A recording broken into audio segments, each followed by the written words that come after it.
नमस्कार, मी ईशा जगताप. आरोग्य विषयक विशेष कार्यक्रमात आपलं स्वागत आहे. आज आपण एका अशा आजाराबाबत बोलणार आहोत ज्याची अनेक जणांना जाणीवही नसते. एका निरोगी दिसणाऱ्या व्यक्तीमध्ये सुद्धा असू शकते लपलेली चरबी, अर्थात हिडन फॅट. होय, तुम्ही सडपातळ दिसत असाल तरी तुमचं शरीर ही मधुमेहासाठीची सायलेंट रिस्क फॅक्टर असलेली चरबी साठवून ठेवत असेल. मग यावर उपाय काय, त्याची कारणं काय, हेच जाणून घेण्यासाठी आज आपण विषय निवडलेला आहे थिन फॅट इंडियन. ज्याबाबत सविस्तर माहिती देण्यासाठी आजच्या या कार्यक्रमात सहभागी झाले आहेत तज्ज्ञ डॉक्टर. चर्चेला सुरुवात करण्यापूर्वी डॉक्टरांची ओळख करून घेऊया. आपल्याबरोबर आहेत डॉक्टर अतुलराम अशोक अग्रवाल. त्यांनी MBBS आणि DNB इन जनरल मेडिसिन या वैद्यकीय क्षेत्रातील उच्च पदवी संपादित केलेल्या आहेत. ते नाशिकमधील अश्युअर्ड केअर प्लस हॉस्पिटलमध्ये चीफ फिजिशियन आणि डायबिटॉलॉजिस्ट म्हणून कार्यरत आहेत. तसंच चर्चेत सहभागी झालेले आहेत डॉक्टर निखिल वर्गे. त्यांनी MBBS आणि MD या उच्च पदवी संपादित केलेल्या आहेत. तसंच त्यांनी CCEBDM ही फेलोशिप सुद्धा मिळवलेली आहे. नवी मुंबईतील नेरूळ भागात असलेल्या तेरणा हॉस्पिटलमध्ये ते कन्सल्टंट फिजिशियन आणि डायबिटॉलॉजिस्ट म्हणून कार्यरत आहेत. तसंच डॉक्टर ओमकार पाटील देखील या चर्चेत सहभागी झालेले आहेत.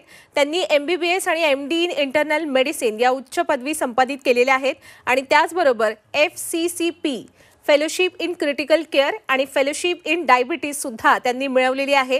ते साताऱ्यात असलेल्या धन्वंतरी डायबिटीज स्पेशालिटी सेंटर आणि पर्ल सुपर स्पेशालिटी हॉस्पिटलमध्ये कन्सल्टिंग फिजिशियन, डायबिटॉलॉजिस्ट आणि क्रिटिकल केअर कन्सल्टंट म्हणून कार्यरत आहेत. सर्व डॉक्टरांचं आजच्या या चर्चेत स्वागत आहे आणि आता आपण सुरुवात करूया. सुरुवातीचाच प्रश्न आहे डॉक्टर अतुलराम आपल्यासाठी. आपल्याकडे असे पेशंटही येत असतील जे म्हणत असेल, डॉक्टर माझं वजन तर सामान्य आहे, त्यामुळे मला काही मधुमेह होण्याचा काही धोकाच नाहीये. अशा सर्व पेशंटना आपण काय सांगता? हा प्रश्न अतिशय योग्य आहे. कारण आपलं वजन नॉर्मल आहे, BMI नॉर्मल आहे, याचा अर्थ मला डायबिटीज होणार नाही हे पूर्णपणे असत्य आहे. कारण नुसती चरबी ही जी बाहेर दिसायला पोटाभोवताली असते, याच्या व्यतिरिक्त आपले अवयव जे महत्त्वाचे असतात, जसे लिव्हर, स्वादुपिंड, किडनी, हृदय, यांच्या भोवताली आपली चरबी जमा असते. भारतीय लोकांमध्ये हे प्रमाण युरोपियन लोकांपेक्षा जास्त आहे. त्याच्यामुळे भारतीय लोकांमध्ये डायबिटीज होण्याचे जे प्रमाण आहे ते जास्त आहे. आणि हे जे वाक्य आहे की माझं वजन जास्त नाही आहे, मी नॉर्मल BMI मध्ये आहे, तर मला डायबिटीज होऊ शकत नाही, हे पूर्णपणे असत्य आहे. त्यामुळे काळजी घेणं गरजेचं आहे. अच्छा, डॉक्टर निखिल, आपल्या शरीरात जी हिडन फॅट असतं, म्हणजे जी लपलेली चरबी असते, ती सर्वाधिक धोकादायक का असते? जसं डॉक्टर अतुल यांनी आताच सांगितलं की भारतीय लोकांमध्ये युरोपियन किंवा पाश्चात्य लोकांपेक्षा पोटामध्ये चरबी जमा होण्याचं प्रमाण जास्त असतं. ही चरबी लिव्हर, स्वादुपिंड आणि इतर अवयवांच्या भोवती जमा असते. ही चरबी आपल्याला असं वाटतं की इनॅक्टिव्ह आहे, पण ही चरबी काही ना काही प्रमाणात असे स्त्राव शरीरात सोडत असते ज्याच्यामुळे आपले साखरेचं नियंत्रण बिघडतं, आपली कोलेस्ट्रॉलची मात्रा वाढते आणि आपलं ब्लड प्रेशरही वाढतं. याचबरोबर हृदय आणि किडनीवर त्याचा एक विपरीत परिणाम होत असतो. त्यामुळे शरीरात होणारी ही न दिसणारी चरबी एक घातक परिणाम आपल्या शरीरावर सोडत असते आणि त्याचमुळे हे लपलेलं फॅट हे आपल्या शरीरासाठी अधिक धोकादायक आहे असं आम्ही म्हणतो. अच्छा, डॉक्टर ओमकार, खरं तर भारतीयांमध्ये हा त्रास फार सामान्य आहे, जो लपलेल्या चरबीचा. का बरं, याचं कारण काय आहे? हो, नक्कीच. भारतीयांमध्ये ही समस्या खूप कॉमनली आपण बघायला मिळते. ह्याला आपण विशेषतः थिन फॅट इंडियन असे म्हणून संबोधतो. आपण बाहेरून सडपातळ दिसत असतो आणि शरीराच्या आतल्या भागात, विशेषतः पोटाभोवती, आपले यकृत म्हणजे लिव्हरच्या भोवती आपण किंवा स्वादुपिंडाभोवती आपली जी चरबी जमा होते, त्या अशा ह्या चरबीला आपण विसेरल फॅट असे म्हणतो.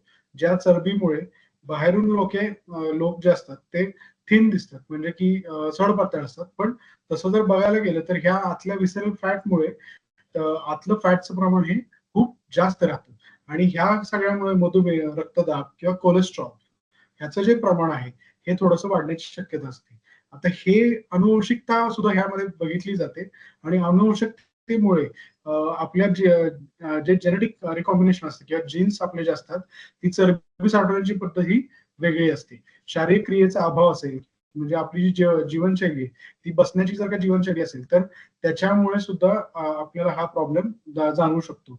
उच्च कार्बोहायड्रेटचा आहार, म्हणजे जर का स्निग्ध पदार्थांचं सेवन जर का आपण जास्त करत असू, त्याच्यामध्ये भात, पोळी, साखर किंवा तळलेले पदार्थ असतील, ह्याचा जर का आहार जास्त असेल किंवा ताणतणाव असेल, झोपेचा अभाव असेल, झोप कमी होत असेल, तर हे 2 घटक चरबी साठवण्याची जी प्रक्रिया आहे ते वाढवतात. म्हणून आपण म्हणतो की आपण बाहेरून सडपातळ आणि आतून चरबीयुक्त आहे. तर हीच सडपातळ चरबीयुक्त शरीर असणं म्हणजेच भविष्यातल्या जो होणारा मधुमेहाचा जो धोका आहे, तो त्याच्यामुळे दिसतो. त्यामुळे ही समस्या भारतीयांमध्ये ही खूप कॉमनली दिसते आणि ही समस्या ज्या लोकांमध्ये आहे, की मी बऱ्याच वेळा असं पाहतो, की डायबिटीज झालेला आहे. लोकं म्हणतात, की मी तर एकदम सडपातळ आहे, मी जाड नाहीये, तरी मला डायबिटीज कसा झाला? तर ह्याचं हे उत्तर आहे, की जे आपलं विसरल फॅट आहे, त्याचं प्रमाण जास्त असल्यामुळे मधुमेहाचा जो काही अभाव किंवा मधुमेह होण्याचे जे चान्सेस आहेत, ते खूप जास्त वाढतात. अच्छा. आपण सांगितलं की आपल्या भारतीयांमध्ये हा त्रास फार सामान्य आहे. डॉक्टर अतुल राम, याबाबत काही स्टडीज समोर आलेल्या आहेत का? काही अभ्यास झालेले आहेत का यावर? नक्कीच मॅडम. या प्रश्नांचं जर पुढे जायचं म्हटलं, तर आम्हाला वाटतंय म्हणून नाही. खरं म्हटलं तर सध्या 2 स्टडी आपल्याकडे आहेत. जसं एक आम्ही ICMR म्हणतो, त्याच्या अंतर्गत स्टडी झालेले आहेत आणि एक क्युअर नावाची स्टडी झालेली आहे. या दोन्ही स्टडीच्या अंतर्गत हे आढळलं गेलंय, प्रत्येक 4 व्यक्ती डायबिटीजचे जे आम्ही वजन चेक केलं, BMI केलं, तर 4 पैकी एका व्यक्तीचं BMI नॉर्मल आहे, म्हणजे वजन नॉर्मल आहे. दिसायला ते आपल्याला पातळ सडपातळ वाटतायत, पण त्यांना डायबिटीज आहे. 25% हे खरंच प्रमाण फार मोठं म्हणता येईल. त्याच्यामुळे आपण त्याला निग्लेक्ट करता कामा नये. अच्छा. पण कोणती व्यक्ती या श्रेणीत मोडते किंवा नाही मोडत हे कसं आपण ओळखू शकतो? डॉक्टर निखिल? हा फारच महत्वाचा मुद्दा आहे. कारण आपण सगळे लोक नेहमी वजन मोजतो आणि वजन नॉर्मल असलं की आपल्याला असं वाटतं की आपल्याला डायबिटीज, कोलेस्ट्रॉल, फॅटी लिव्हर या सगळ्यांपासून एक प्रकारचं प्रोटेक्शन मिळालंय. पण कधी-कधी आपलं थोडंसं वाढलेलं पोटावरचं वजन, सारखा जाणवणारा थकवा, शुगर किंवा गोड खाण्यासाठी असणारी एक तीव्र इच्छा किंवा आपल्या घरात जर कोणाला कमी वयात किंवा डायबिटीज असेल, तर त्यात आपली रिस्क जास्त आहे. अशा सर्वच लोकांनी नुसतं वजन मोजून चालणार नाही. त्यांनी आपल्या पोटाचा घेर मोजण्याची आवश्यकता आहे. म्हणजे वेस्टलाईन आपण पॅन्ट साईज ज्याला म्हणतो, ती जर 34, 36 याकडे पुढे सरकत असेल, तर तुमचं वजन नॉर्मल असूनही आपण डायबिटीजसाठी ॲट रिस्क आहोत. त्याचसोबत जेव्हाही शक्य असेल, तेव्हा आपण आपले ब्लड शुगर लेव्हल चेक केले पाहिजे. HbA1c नावाची एक टेस्ट आहे, जी गेल्या 3 महिन्याचा ॲव्हरेज दाखवते. त्यातून डायबिटीज, प्री डायबिटीज ह्या दोन्ही कंडिशन्स डायग्नोज करणं किंवा त्याचं निदान करणं सहज शक्य आहे. त्याचबरोबर आपण लिव्हर एन्झाईम्स सुद्धा नेहमी चेक केले पाहिजेत. कारण भारतीय लोकांमध्ये फॅटी लिव्हर ही संज्ञा बऱ्याचशा लोकांच्या सोनोग्राफीमध्ये त्यांना हे फॅटी लिव्हरच्या फाइंडिंग मिळतात आणि ती सुद्धा या वजनामुळे उत्पन्न होणारी एक आरोग्य स्थिती आहे. आपलं वजन नॉर्मल असलं तरी ह्या वेगवेगळ्या प्रकारची लक्षणं आपण जाणून आपले तपास करणं याचाच खरा अर्थ असा होईल की आपण आपल्या तब्येतीचे योग्य इशारे समजलोय. म्हणजे आपण आपल्या तब्येतीपासून येणारे रेड अलर्ट ओळखलेत असं त्याला म्हणता येईल. अच्छा. खरं तर आपली जी जीवनशैली असते ती सुदृढ असेल तर आपलं शरीरही तितकं सुदृढ राहतं. आपल्या शरीरात लपलेली चरबी नसावी किंवा असेल तर ती पूर्णपणे नष्ट व्हावी, यामध्ये आपल्या जीवनशैलीची भूमिका कशी असते? डॉक्टर ओमकार? मधुमेहामध्ये जीवनशैलीचा नक्कीच परिणाम हा असतो आपल्या. कारण आजकाल जर का आपण जीवनशैली बघितली, तर आपण रोज काय करतो, रोज काय खातो, रोज आपण व्यायाम किती करतो, आपल्या आहारामध्ये काय बदल झालेत, आपल्या जो ताणतणाव आहे किंवा रेग्युलर जे आपलं रुटीन आहे, त्याच्यामध्ये ताणतणावाचं प्रमाण किती आहे, हे फार महत्वाचं आहे. आजकाल काय झालंय, की सिटिंग लाईफस्टाईल वाढलेली आहे. सिटिंग लाईफस्टाईलमुळे काय होतं, कामाचं स्वरूप लोकांचं असं असतं, की त्यांचं बसण्याचे किंवा बसण्याचं काम जास्त आहे. त्या सगळ्यामुळे काय होतं, की ऑफिसमध्ये बसून राहणं, स्क्रीन टाइम वाढणं, जंक फूड आणि साखरयुक्त जी काही सॉफ्ट ड्रिंक्स आहेत, ह्याचं प्रमाण खूप जास्त वाढतं. त्याच्यामुळे जी ही हिडन फॅट आहे, जी आतली चरबी आहे, ती वाढत जाते. यामुळे काही शरीरात बदल होतात. त्या शरीरात बदल कोणते होतात? तर प्रथमतः आपलं जे इन्सुलिन चा जो रेझिस्टन्स तो कुठेतरी वाढत जातो. शरीराला इन्सुलिन प्रतिसाद देणं कमी करतं आणि ह्याच्यामुळे काय होतं, की आपल्या शरीरात हे जे फॅट आहे, विसरल फॅट किंवा जे शरीरातलं फॅट वाढत जातं, त्याच्यामुळे मेटाबॉलिझम मंदावतं. ह्याच्यामुळे कोलेस्ट्रॉल किंवा रक्तदाब वाढतात. म्हणूनच योग्य जीवनशैली ही मधुमेहाची प्रतिबंधात्मक पहिली पायरी आहे. म्हणजे जर का जीवनशैलीमध्ये आपण जर का बदल केले, तर डेफिनेटली आपला मधुमेह कंट्रोलमध्ये किंवा नियंत्रणात ठेवण्यासाठी त्याची मदत होते. आता मग मधुमेह नियंत्रणात ठेवण्यासाठी जीवनशैलीतले बदल कोणते? तर पहिला सगळ्यात महत्त्वाचा बदल, की रोज आपण वॉक केला पाहिजे, चाललं पाहिजे. तर ते कसं? तर ब्रिस्क वॉक. रोज आपण जर का 30 मिनिटे ब्रिस्क वॉक केला, आठवड्यातनं 3 दिवस लाईट स्ट्रेनिंग एक्सरसाइज केलं किंवा लाईट स्ट्रेनिंग ट्रेनिंग केलं, तर डेफिनेटली आपला आपला आपली शुगर किंवा आपला मधुमेह नियंत्रणात ठेवण्यास मदत होते, किंवा ज्यांना मधुमेह नाही त्यांना मधुमेहापासून लांब राहण्यात मदत होते. त्याच्याबरोबरच संतुलित आहार आणि झोप. आता झोप किती, तर सामान्यतः 6 ते 8 तास किंवा ऍटलीस्ट 7 तास तरी झोप आपली झाली पाहिजे. जर हे आपण सगळं पाळलं तर डेफिनेटली आपण मधुमेहाला लांब ठेवू शकतो. त्यामुळे जीवनशैलीचा इफेक्ट आपल्या शरीरावर किंवा आपल्या, जर कोणाला मधुमेह असेल तर तो कंट्रोल ठेवण्यावर त्याचा नक्कीच इफेक्ट हा जाणवतो. बरं, पुरुष आणि महिलांसाठी ही परिस्थिती सारखीच असते का? डॉक्टर अतुल राम. खरं म्हटलं तर जसं आपण पुढे जातोय तसं स्त्री आणि पुरुष ही समानता होऊ लागली. म्हणजे साध्या भाषेत कामाचं स्वरूप बदलू लागलं. बैठं काम, धावपळ आयुष्यात आली. पण जे कामं स्त्रिया करू शकतात त्याच्या पलीकडे पुरुषांकडे काही बेनिफिट आहे. जसं स्त्रियांमध्ये प्रेग्नन्सी आणि हार्मोन इम्बॅलन्सेस किंवा पाळीचा असलेला त्रास, पीसीओएस, हे त्यांना देवाण दिलेलं एक देणगी पण आहे, एक प्रकारची त्यांची अधिकार पण आहे. ज्यांना पाळीचा त्रास असतो, पीसीओएस नावाचा आजार असतो, किंवा डिलिव्हरी नंतर वजन वाढणे, त्यानंतर वजन उतरणे, तो एक शारीरिक ताणतणाव, मानसिक ताणतणाव, त्यातून त्यांना जावं लागतं. त्यामुळे स्त्रियांच्या केसमध्ये हे प्रमाण थोडं लवकर पाहायला भेटतं. पण एकदा 35शी क्रॉस झाली की पुरुष आणि स्त्री हे समान होऊ लागले. गावाकडून शहराकडे जाणं आलं, बैठं काम सुरू झालं, डेस्क जॉब सुरू झाले, स्ट्रेसफुल लाईफ, कॉर्पोरेट लाईफ सुरू झाली आणि हळूहळू 40शी पर्यंत स्त्री आणि पुरुष ऑलमोस्ट समान होऊ लागले. असं म्हणणं वावगं नाहीये की हे आता प्रमाण दोघांसाठी ऑलमोस्ट समानच आहे 40शी नंतर. मात्र स्त्रियांच्या मध्ये प्रमाण आता वाढत चाललंय, कारण लेट मॅरेजेस, पीसीओएस आणि लेट प्रेग्नन्सी.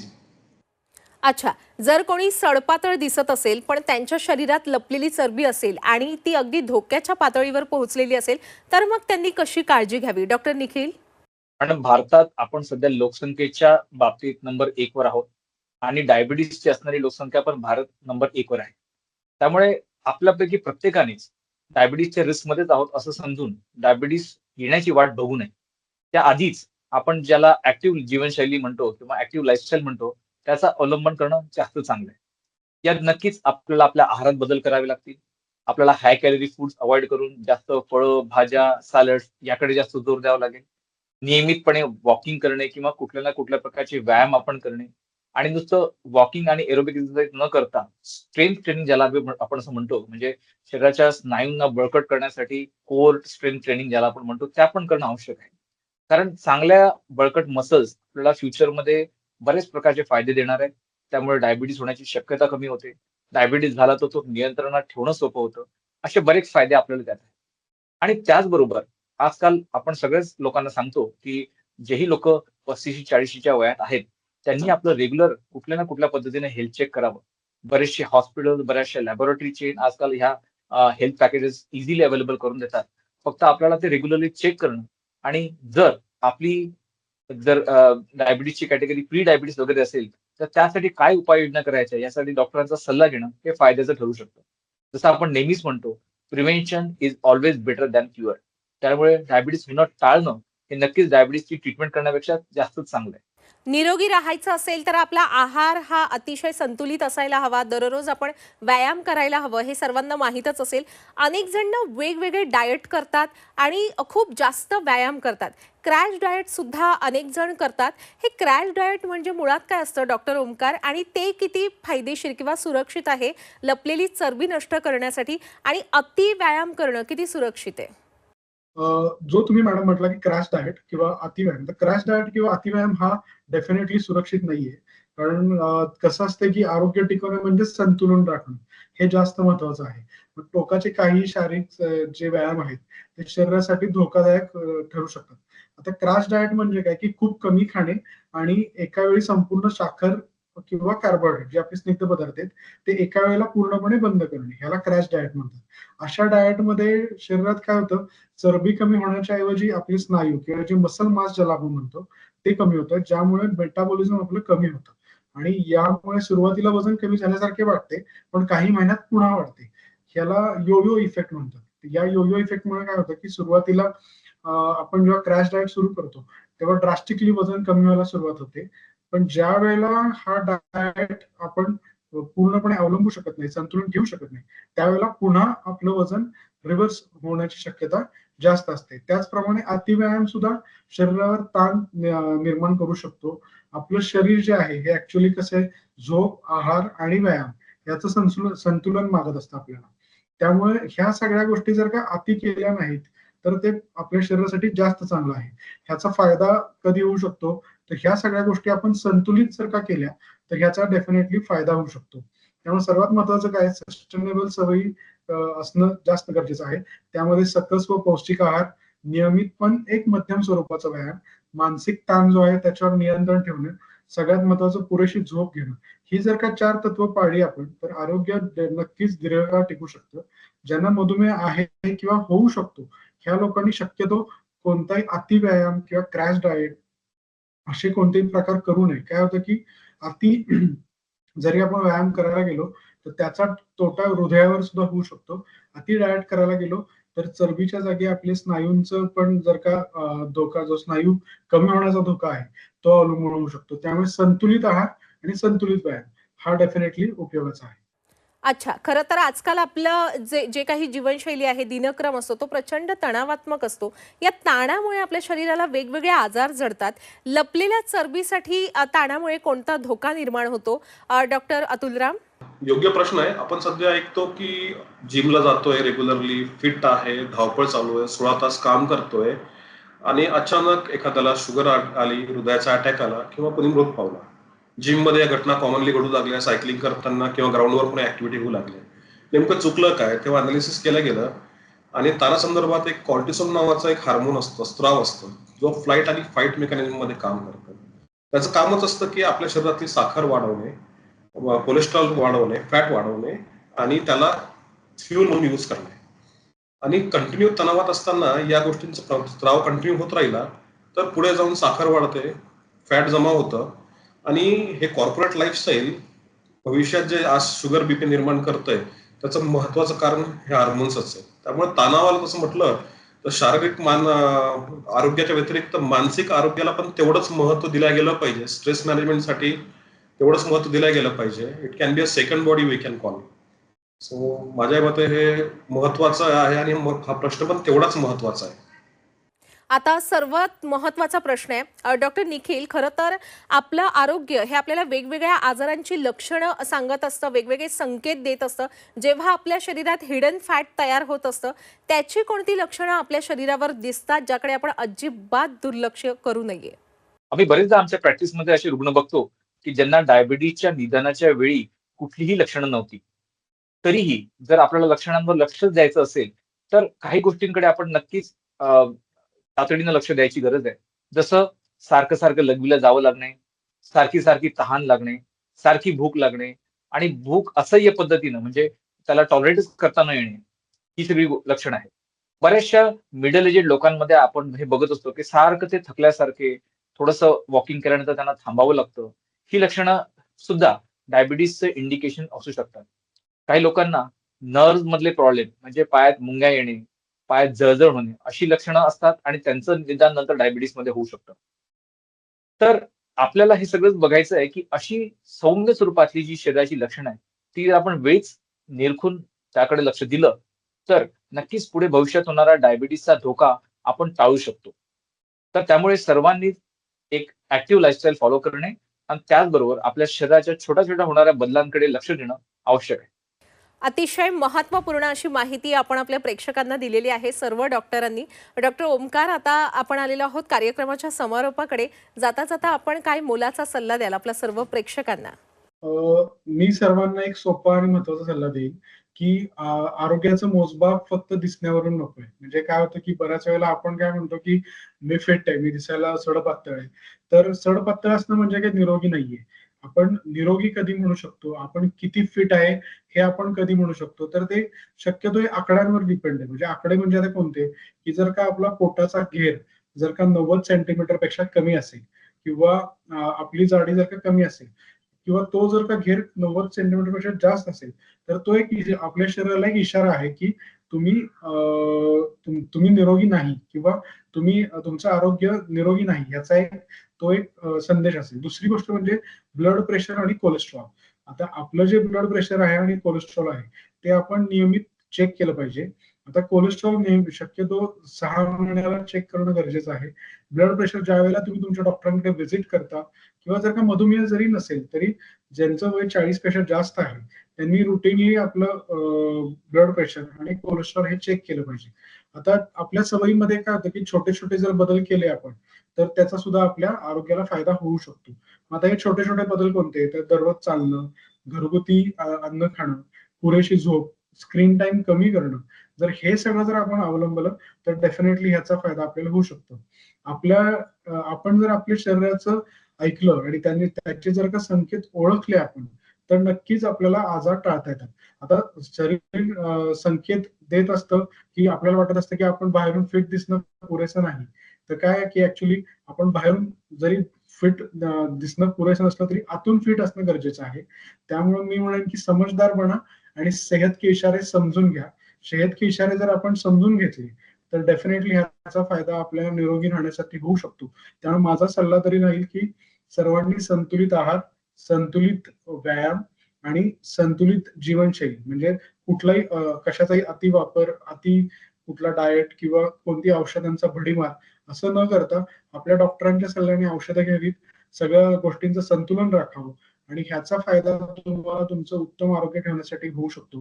त्यामुळे जर आपण ह्या सगळ्याचा अवलंब केला, ह्या सगळ्या चतुःसूत्रीचा जर का आपण अवलंब केला, तर डेफिनेटली आपण फिट राहण्यासाठी त्याचा मदत होऊ शकते. मी सर्व डॉक्टरांना विनंती करेन की आपण या कार्यक्रमाच्या समारोपाचा एक महत्त्वाचा असा सल्ला आपल्या प्रेक्षकांना द्यावा. या वर्ल्ड डायबिटीज डेच्या निमित्तानं मला सगळ्यांनाच असं सांगावंसं वाटेल की आपण फक्त वरून फिट दिसणे किंवा दिसण्यासाठी फिट राहणे या दोन्हीकडे लक्ष न देता आपण आतून खरंच फिट असावं. म्हणजे आपला स्टॅमिना चांगला असावा, आपण आपलं रेग्युलर फिजिकल ऍक्टिव्हिटी मेंटेन करून आपला स्टॅमिना मेंटेन करायचा आहे. त्याचबरोबर आपल्या शरीरात कुठेही हा स्थूलपणा जमा होणार नाही, चरबी पोटात जमा होणार नाही, याकडे लक्ष द्यायचं आहे आणि वेळोवेळीच आपल्या नियमित टेस्ट करून घ्यायचे आहे आणि जेणेकरून त्यात जर कुठेही काही डायव्हर्जन असेल किंवा त्यात काही विसंगती आढळत असेल तर त्यासाठी डॉक्टरांचा योग्य सल्ला घ्यायचा आहे आणि पुढे आपल्या आरोग्याचं रक्षण करायचं. या वर्ल्ड डायबिटीज डेच्या निमित्ताने एक संदेश लोकांपर्यंत पोहोचवायचा आहे. नुसतं बाहेरून फिट दिसू नका, आतूनही फिट राहा. जागरूक व्हा. शरीर आणि मनाची स्वास्थ्य जे आहे त्याच्याकडे लक्ष घाला. मधुमेहापासून दूर राहण्याचा पूर्ण प्रयत्न करा. अगदीच अगदीच. प्रेक्षक हो, जागतिक मधुमेह दिनानिमित्त आपण ही विशेष चर्चा आयोजित केली होती आणि या निमित्ताने सांगते की केवळ बाहेरून फिट दिसू नका तर आतूनही फिट व्हा, तसंच समजूतदार व्हा आणि आरोग्याचे, शरीराचे संकेत समजून घ्या. सर्व डॉक्टरांचे मी मनापासून आभार व्यक्त करते. आपण या चर्चेत सहभागी झालात आणि आपल्या प्रेक्षकांना एवढं मोलाचं मार्गदर्शन केलं. धन्यवाद. धन्यवाद. प्रेक्षक हो, आता वेळ झालेली आहे इथेच थांबण्याची. ताज्या घडामोडींसाठी पाहत रहा झी 24 तास.